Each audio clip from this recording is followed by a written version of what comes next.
சியாமலமா பீதாம்பரதாரிய இடுப்புல கையை வச்சிருந்து பண்டரிநாதன் இருக்கிறார். இந்த பாண்டரங்கனை பார்த்தா பேராந்தப்பட்டார். உடனே பாண்டரங்கன் பட்டண மறைஞ்சா சேனாநாயகி நிற்கிறார். உடனே இந்த சேனாநாயகியை பார்த்தா சேனாநாயகி மறுபடியும் எப்படி இருக்கு? எவ்வளவு ஆச்சரியமா இருக்கு. ஏன் இவ்வளவு நாளா நீ காட்டல? அது சமயம் வரும்போது காட்டலாம் அப்படின்னு நினைச்சிட்டுதான் காட்டல. இனிமே நான் காட்டுன்னு சொல்லும் போதுதான் நீ காட்டலாம்.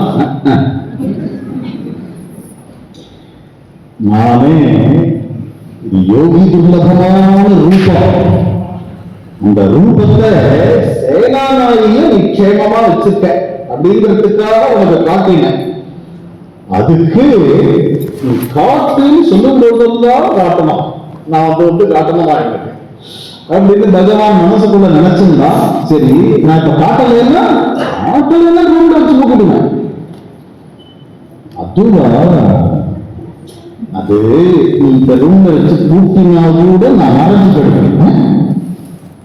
அது இப்படி அதுக்கு ஒரு மந்திரம் இருக்கு. என்ன பண்றது?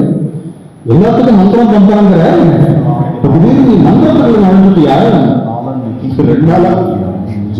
ரெண்டு நாளா திடீர்னு மந்திரம் நடந்துட்டேன் அப்படின்னா நீ எல்லா மந்திரத்தையும் எனக்கு சொல்லணும்.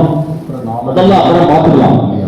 ஆனா நீ ரூம்குள்ள வச்சாலும் அப்படி மறைச்சுக்கிடுவியா? அது மாதிரிதான் மறைச்சுக்கிடு. ராஜாக்கு ஒரு சந்தேகம். சாதாரண நின்று போனா ரூம்குள்ள தள்ளினா டக்குனு கதவை சாப்பினா பூட்டினா உடனே 10 நிமிஷத்துக்கெல்லாம் கதவை திறந்தா பகவான் டக்குனு மறைஞ்சு போயிட்டான். பகவான காணல அப்படின்னதும் இந்த ராஜாவுக்கு வைத்தியம் பிடிச்ச மாதிரி ஆயிடுச்சு.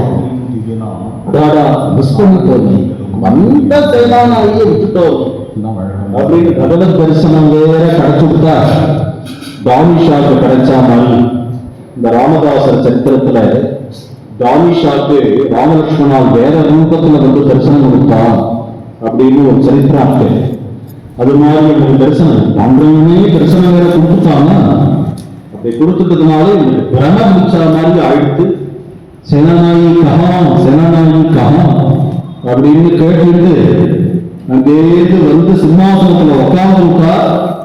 சிட்டைக்கெல்லாம் சேனாநாயகியை பிடிச்சு இழுத்துன்னு வந்துட்டா. அரெஸ்ட் பண்ணி அழைச்சு வந்துட்டா. நேரம் அங்கேருந்து போனா சேனாநாயகி விடுதலை பண்ணிட்டா.